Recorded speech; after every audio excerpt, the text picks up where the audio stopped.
Hey guys, my name is Taras, and in this video I'd like to talk to you about the new Alpine ILX-F309 Halo 9 stereo. First of all, I just got the stereo. It's installed in my 2015 F-150, so the new body style. I was really excited about this stereo. There's not that many aftermarket stereos that look really good in just about any dash, and I really think that now that we had so many cars out that had sort of floating kind of like tablets in a dash, as people kind of got used to it. So I think it actually looks kind of interesting, and I think it looks better than an aftermarket stereo that just sort of fits in a square or whatever double din stereo opening. So for me, I thought this would fit really well, especially being it's a really large screen. You can't fit this big of a screen into just a double din opening, so this was really cool. I thought it's going to fit really well and it's going to work great. I got the stereo from ABT Audio, the great company, awesome service. They got me a really good price, so I absolutely recommend going through them. The one thing is that I did not honestly expect the installation to be this involved. The stereo itself does not come with an adapter harness. It comes with just a harness that has bare wires, so you have to merge it to either an adapter harness, or if you're installing it into a car that doesn't have a harness that is an adapter harness, you just have to splice into your existing harness. So for these newer vehicles, to be able to preserve your remote steering wheel controls and also be able to use your your AC and stuff like that, you have to get a restyle dash. Most vehicles, it comes with a relocation for your AC control, so everything stays the same, and it converts your a little screen that my car had. It had just a 4.3-inch screen, sync system screen, so that all gets removed, and a new restyle dash gets put in. The restyle dashes for this car that I know of, there's two companies. There's the iData-Link, and there is a Pack Audio. I decided to go with the Pack Audio one. It was a little cheaper, and it seemed like it's going to fit a little better just with the way that the controls were. My vehicle does not have automatic climate control. It has just manual control, so that was going to be easier. The big problem with that is the dash that comes with the restyle kit, the actual replacement dash, has no electronics in it. You have to completely remove the electronics from your original dash into the Pack Audio one. Not a huge deal, but if you've never repaired electronics, this is a pretty involved process. There's multiple circuit boards that need to be removed. There are buttons that need to be transferred. There's all sorts of different stuff. There's ribbon cables that need to be moved. It is a big job. It is, if you've never opened up a laptop or repaired an old radio, this is a pretty uphill battle for you. It took me a while. Just so you know, I did go to a local car toys to find out how much the installation will be. They told me it will be a minimum of $500. I also went to a Best Buy. They said it will be about $400 to $500. They said it's a 5-hour job. Not a lie, 100% true. This is a big job. It took me about 2 hours for 3 days to merge the harness. I had to solder in the harness, and I had to move all the electronics through. So this is a big job. So that was the first part. The overall, the stereo, I'll like it. I think it looks great. The usability is really nice. The software on it starts up super quickly. The buttons are nice and large. The capacitive buttons that people complain about on a lot of the stereos, that it doesn't have physical buttons, not a big deal. To me, I think it works just fine. I'm used to using touchscreens on laptops and tablets and cell phones, so this is totally fine. The bigger issue that I found, there are a few things that I found problematic with this stereo. First of all, it was a pain in the butt to install. I mean, that's no question. The other thing was it lacks speed volume. From what I understand, speed volume is not something that an aftermarket stereo have. If you don't know what speed volume is, it is when you accelerate, the volume gradually increases. You don't have to touch the buttons. And then when you come to a stop, it decreases. Might sound like a very minor thing. Get used to luxuries like that very quickly, and it gets super annoying if you have big tires, or let's say all-terrain tires on your vehicle, or it's a convertible, for example, it's a pain in the ass to constantly turn up and turn down your volume when you're driving around. So that was a big thing that bothered me. Another thing is I was really disappointed with an FM radio reception. It's something that any stereo should do. There's an adapter. There's an adapter for an antenna, and I was told that, hey, these adapters are Chinese, could be crappily made. There might be some soldering issues. Try another one.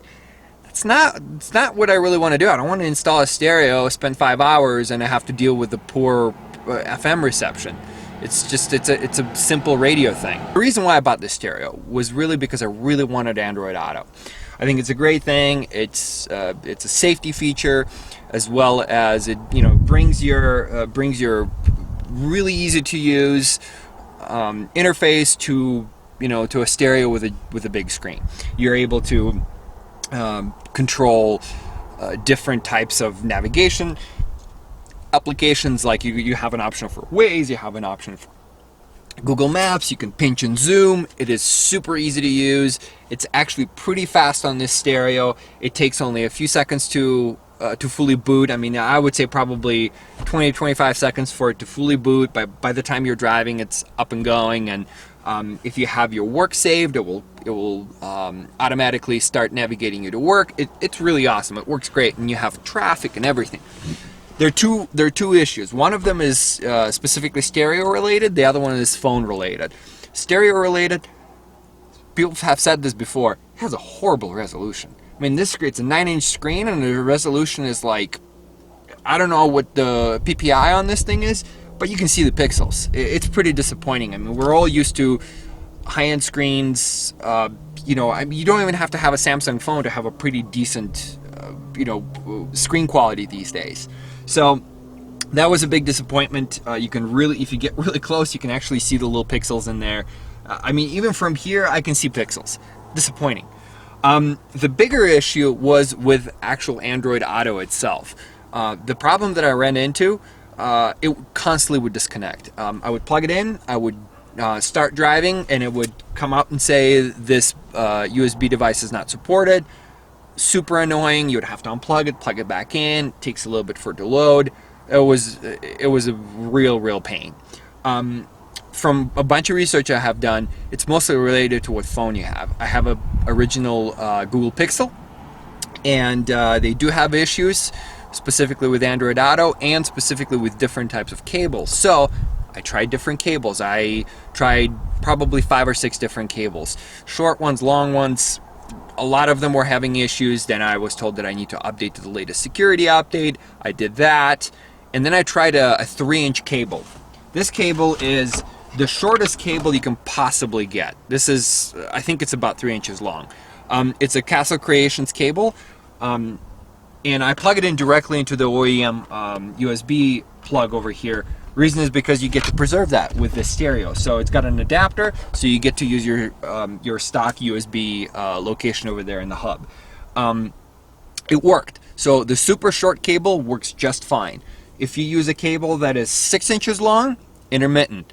Don't even try using a cable that is longer than 6 inches. It will just not work. I had that issue with Nexus 6P, which is made by Huawei. It's a USB-C to USB-A adapter.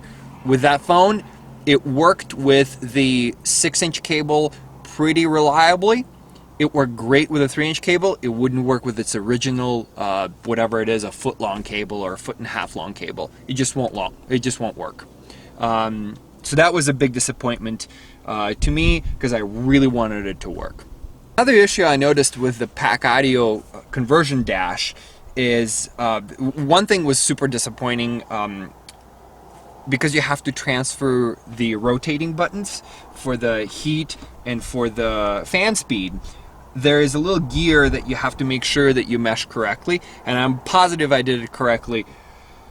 Still ran into an issue where if you go to max AC, it works but intermittently. Like right now, I could press it and it would turn on and then all of a sudden turn off, and then you have to hold it and it will work. If you let go too fast, it won't turn on. So you have to press it really, you have to pull on it a few times until a little light comes on, and then hold it, and then very slowly let go. And then it will work. That is disappointing. That shouldn't be like that. This should be work a lot smoother. I think it's either the gear, a little gear behind it related to that, or it could be a ribbon cable that just doesn't work that well. Huge disappointment. In terms of radio controls, for the steering wheel controls, they work great. There's nothing that I would like better. Everything works good. I didn't have to do any programming through a USB port on the pack audio unit. Just a little dip switch that you turn on to Alpine, and it worked flawlessly. I didn't have to do anything else. So nothing on that. The finish on the pack audio restyle piece is crappy.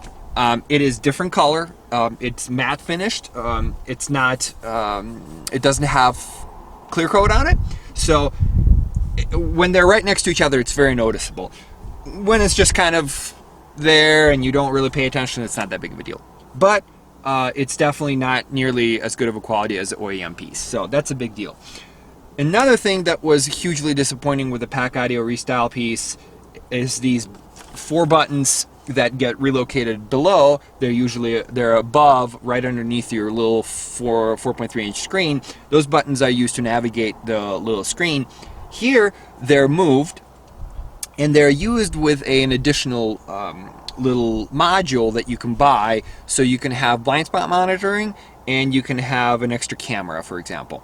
I didn't opt for it, but the buttons I still relocated, so it looks good because it's part of the little passenger airbag piece also. The buttons just don't work. You press them and they stick, and then you can't even get them out. I've tried moving it a million different times, pressing on it, shimming it. It's just, as soon as you bolt everything down, they just don't work. You press on them and they stick. I think the reason that's the case is because it's just the bezel just not milled correctly, or whatever they do formed. It just not formed correctly. So that was a big disappointment. I would keep the stereo, but I'm not going to. I'm going to have to return it. Biggest problems, the biggest issues for me is it ends up being a $1,300 stereo, and it's not that great. Yeah, you get a bigger screen, not that great of a resolution. Yes, you get Android Auto.